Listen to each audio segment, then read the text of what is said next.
is Momedy. I am going to be presenting on community building and engaging college students. This is presented by Rutgers 4-H. We are representing New Jersey and super excited to be talking about this type of work. It's very important, especially given that a lot of the work that we do does really engage a lot of different people from the community. So really understanding how cultivating the spaces and building one that really engages college students really critically is super important in the work that we're doing. So hopefully we'll be able to kind of give you some tips and tricks and some things that we have learned over the past couple of years that I've been in this role and that we've been doing this. So kind of go over the table of contents briefly. We'll be talking about the importance of the program leader, which is sort of the role that I fulfill. The importance of the educator, which is the role that a lot of our college students are filling. Engaging the three-tier peer mentorship model, which we'll get into really later, but it's really cool. And I think especially when we are doing work with younger youth, this three-tier peer mentorship model really comes in handy. Communication and accountability, of course, within any sort of space that you want to cultivate, some sort of foundation of how folks are communicating and how we're holding not only ourselves but each other. Yes, Rodrigo, I see that your hand is raised. Hi, I so we I don't know if you can see it, but I can't really see the slides moving. Oh, okay. What about now? Do you see that? No. Okay, that was my fear. Because on on my part, it says your screen sharing has stopped. Um, why don't you just do it Something like this. the thumbnails? Yeah, like this. This is fine. Sorry about that. So communication and accountability, that's where I was. Within any space that you're trying to cultivate, I think it's really important that you sort of lay the ground and the foundation of how folks are communicating and holding each other and their peers accountable.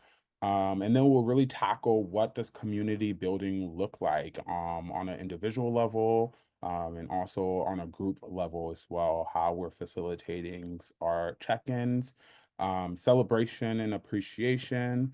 I think this is super important, just to recognize and let your educators know that they're appreciated and that the work that they're doing really does matter.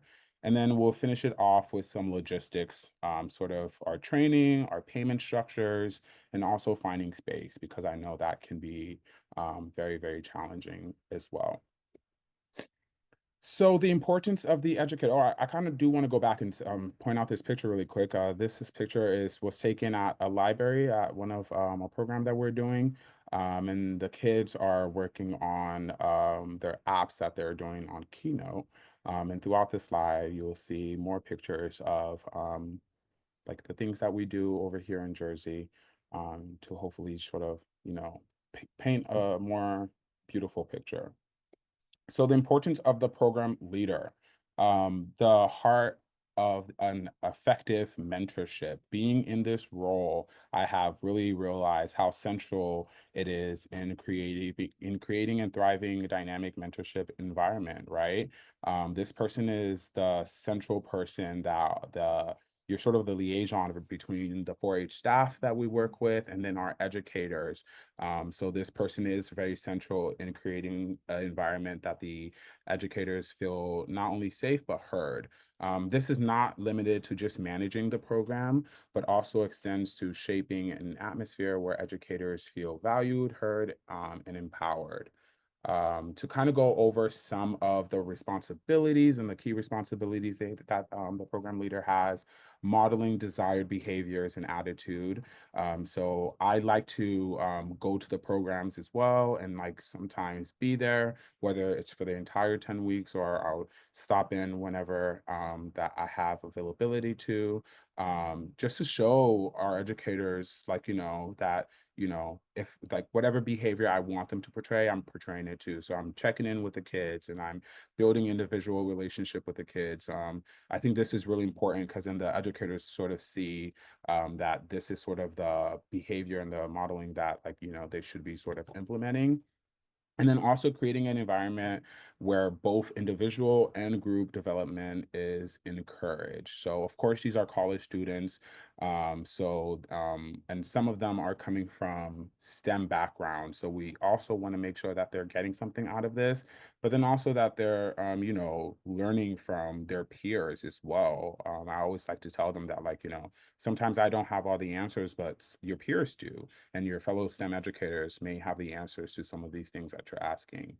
But yeah, that sort of just goes over sort of the key responsibilities of the program leader. I think it's just their role is just very, very essential. Again, in sort of building this bridge that we have between our staff and our educators.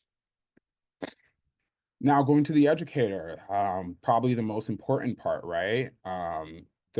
I've realized I've kind of went back and forth on this for a minute as working in this role for the past 2 years, where I would lean towards more educators who may be STEM in the STEM field and STEM focus. So the engineers and the computer science majors. But after some time, I started to realize that the passion for community work is actually a lot more stronger, and I think it's a lot more important as far as the quality that an educator should have.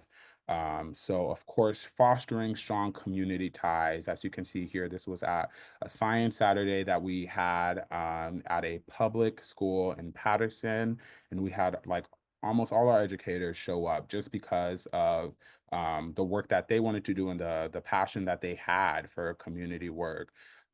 Promoting social responsibility, drives positive change, youth development, which is very, very, very, very crucial.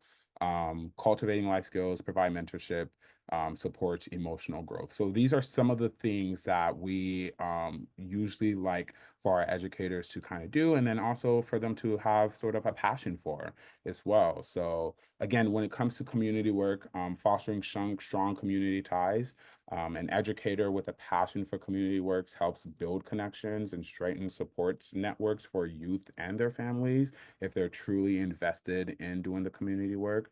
Um, and then youth development, I kind of wanted to touch on that because I think that part is super, super important as well, especially since we are working with a lot of youth, right? So cultivating life skills. As an educator, they're dedicated to the youth development and equip students with critical thinking, problem solving, and leadership skills. Providing mentorship, offering guidance to young people, telling them, helping them navigate life challenges and developing self-esteem and set futures for set future goals itself.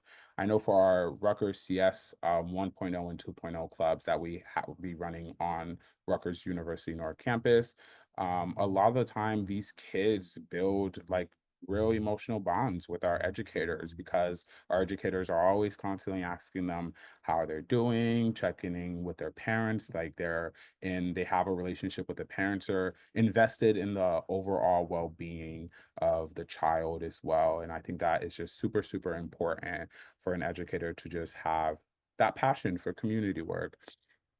Key responsibilities, of course, creating an inclusive learning environment, plan and implement youth-centered programs, mentor and guide youth development, and promote social emotional learning.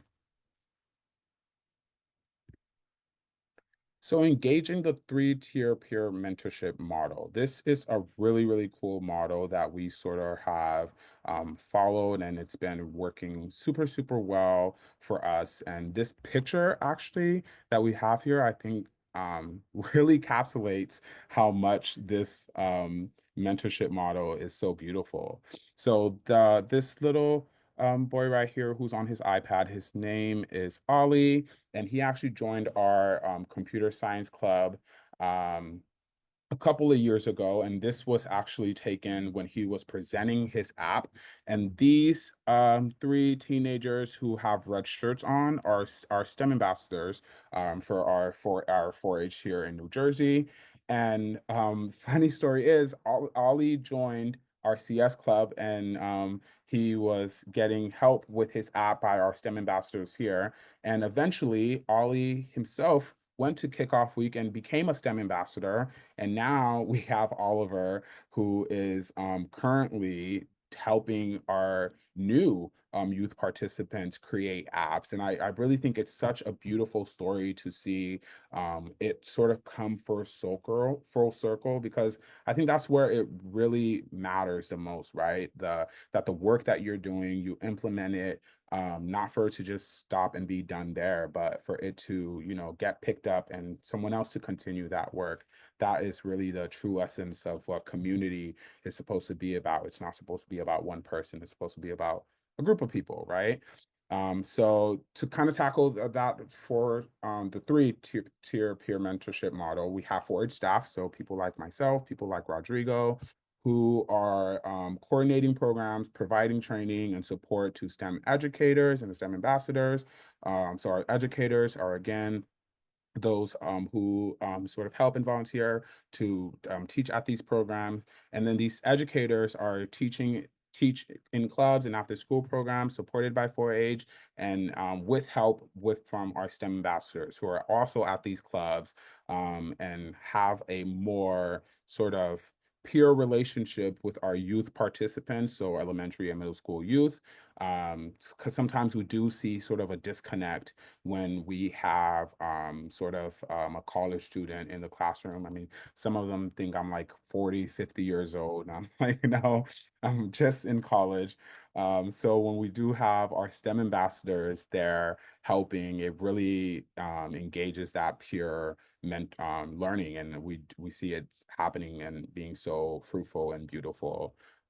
So engaging in this model has really, really helped us a lot, not only with sort of the help, because it's important to have people in the room that can really help you with the space as well, but also, again, just building that community that we want. And I think the Ollie story really, really touches on that really beautifully, because we have Oliver, who started as a youth participant. And now he's going to a STEM ambassador.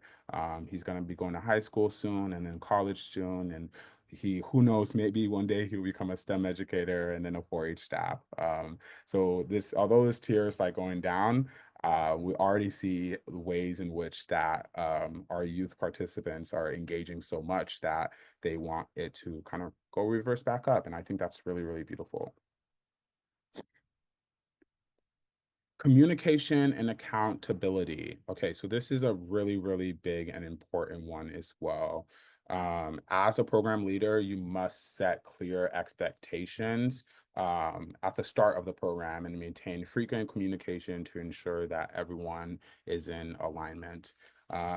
College students being in undergrad, just a few years ago myself, I completely understand that sometimes our extracurricular activities that we do is not sort of our main focus or the front thing on our mind when we have a lot of other things to be thinking about. So the program leader has to be the one that is sort of taking this initiative to make sure that they are communicating. So this is regular emails and newsletter, um, weekly and bi-weekly team meetings, which we'll get into in the next slide, and group discussions to share insight and questions, and ideas. So building this space as a program leader is going to be sort of another sort of key thing that you have to sort of facilitate, is building a space where folks can actually communicate. So this has led to me having a group me where we have all our STEM educators in there, and I send out announcements and check-ins and things like that. I also have many group chats where we have whoever is teaching at that one particular site. We also have an individual group chat for that. So you see in ways in which that the communication is really tailored and is like being held and driven by me, because it is sort of our job to make sure that we are checking in with them, and holding ourselves accountable for that point.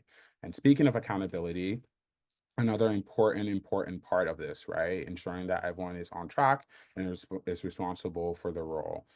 So when you don't have a space in which people are not communicating and you haven't sort of cultivated that space, you can't really hold them accountable for whatever they may be lacking on, or if any sort of issues come up if you didn't communicate with that, if you didn't communicate that to them clearly, right? So STEM educators must take ownerships of their responsibilities, whether it's lesson planning, mentoring, or managing classroom dynamics. So just as a quick, like a to give you an example, for our weekly check-ins, I will probably tell someone that, hey, your lesson plans need to be completed before 24 hours before your site.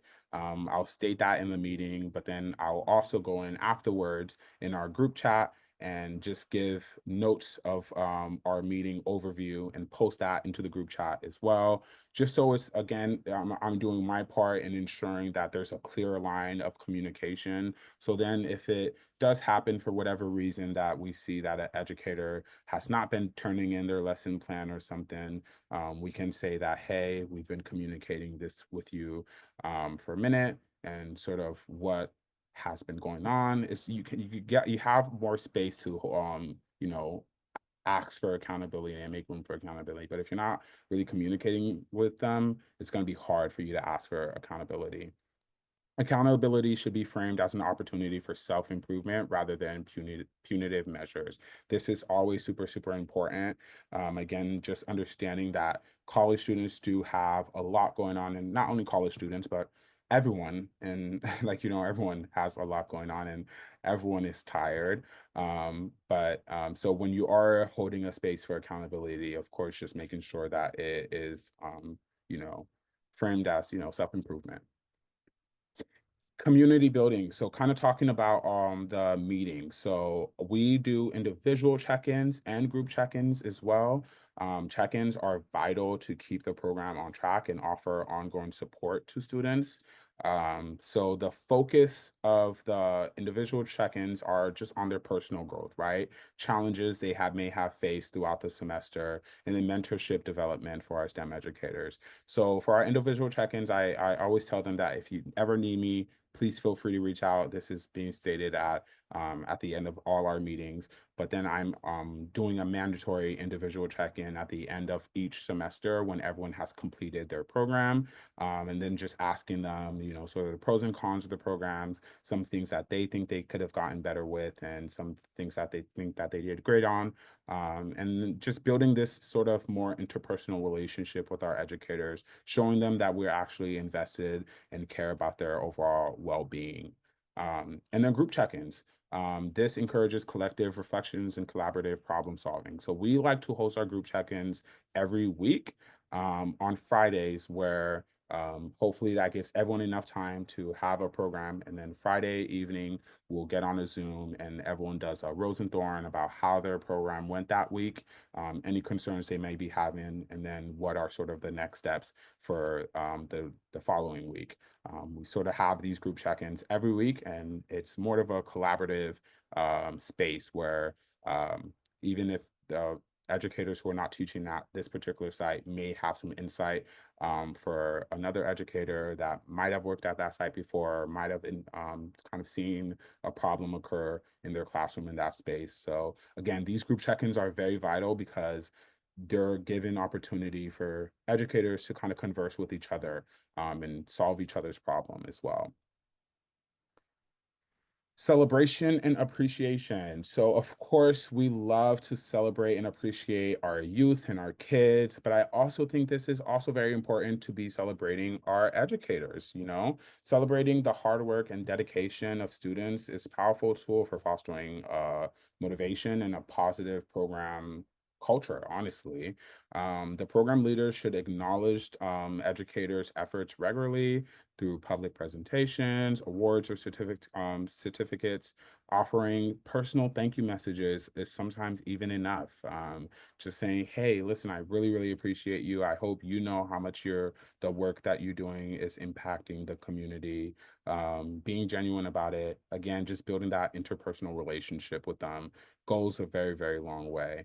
And then recognizing milestones or improvements in leadership, teaching, and mentoring. I say this all the time, especially to some of of our folks who may be coming from a STEM background and who might not have been involved in teaching too much. I'm like, wow, I cannot believe that you're in front of this classroom right now, just like completely going with the flow and you're completely like taking control of the classroom. And it's truly incredible. So just, acknowledging and recognizing their improvements and just always letting them know that the work that they're doing is very, very important and impactful. Finally, program logistics. So there is a couple of things that we sort of have trials and errors with. Starting off with our training, our STEM educators undergo a comprehensive all-day training session every sort of semester and summer to ensure that they're equipped with skills and knowledge to teach computer science effectively. The sessions focus not only on the curriculum, but also professional development, leadership, and community building amongst educator and youth development as well. The program leader and the rest of the program staff is always there. So we kind of build this sort of foundation that, like, there is this huge support system that is behind you. And community building activities during the training ensure that participants feel supported and can establish long lasting relationships that will help them succeed throughout the program. And also, again, just mirrors that, like, hey, we're breaking the ice. This is something that you should, like, mirror when you're in the classroom as well. So trainings are super, super important. I recommend that these happen every semester, right before you kind of go into your next round of programming. Payment structures. So we've had two models of payment structure that has been tested. Biweekly checks. Of course, this provides financial stability for our students. I think it's really important that I say that. It ensures that they can rely on a consistent income, though this requires more logistical coordination and tracking, of course, timesheets and enrolling them into your department, all those like W-2s and nines, all those things. Sometimes this may be a little bit more challenging, of course, because of the logistical coordination and the tracking that you have to do on top of it. So to kind of on the alternative side of that, we've tried out also one-time stipends where we sort of just have them, we pay them this amount of money and say that they're going to be doing this amount of hours. So sort of like pre-building their schedule and their hours, and of course in communication with their availability. But it's like a smooth, cleaner, it simplifies administrations, but may not align with students' financial needs. I think it's, again, really, really important that I say that as a student myself, if I'm being quite frank. As some prefer regular payments rather than receiving a lump sum at the end of the program. Um, the program leader might explore offering flexibility, such as letting students choose their preferred model or considering a hybrid approach. And finally, last thing, finding space. I know this is also super, super important. We have tried local universities, libraries, and schools. They all have their pros and cons. I would say with local universities, that has been sort of our best luck, especially, we have the privilege of being hosted on campus at Rutgers, so we can book a classroom and we have complete management of our room reservation and our time and all complete, like, management of those administrative stuff, opposed to libraries and schools when you're working with other people and with other community organizers. And we have seen sometimes schools can be a little flaky, if I'm being quite honest, and so can libraries. But they do have their pros and cons as well, where you can just sort of assign, if the library is offering a space, it brings in more community, right? Because people are going to the library and schools already have those participants. With the local university, we're having to do all the recruitment. But when you're doing it with the libraries and schools, the recruitment is already there. So again, pros and cons for everyone to just sort of like weigh out and see what really works best for your site. And that's pretty much it that we wanted to kind of touch base on. I know that was a lot, and I'm sorry that it went over. I'm sorry that everyone's lunch time got cut for 4 minutes, but I did want to open it up to any questions, comments, thoughts, or concerns. Technically, you didn't go over, Mamadi, because We started a little late, so no big deal. One thing I did want to ask you was, is this like a weekly program or is it a daily program? Just out of curiosity, how do you, what's the setup specifically for it? That's a really, really good question. So we have different sort of programs for different things. Mm, But the main one we usually do with our educators is a 10-week weekly 1.5 to 2 hour program. okay. But sometimes though we do like one-offs, one sites where we do like a 3 hour session of like a science Saturday, and we have a lot of different activities going on Oh, uh, sure. for like a longer period of time for one day. But we also do the 1.5 hour, 2 hours weekly sessions for 10 to 12 weeks. Okay, that's great. Thank you. Of course. Well, thank you so much, everyone. I'm gonna stop recording now. I do have one other question. Okay, no. You don't have to record it if you don't want to. Sorry.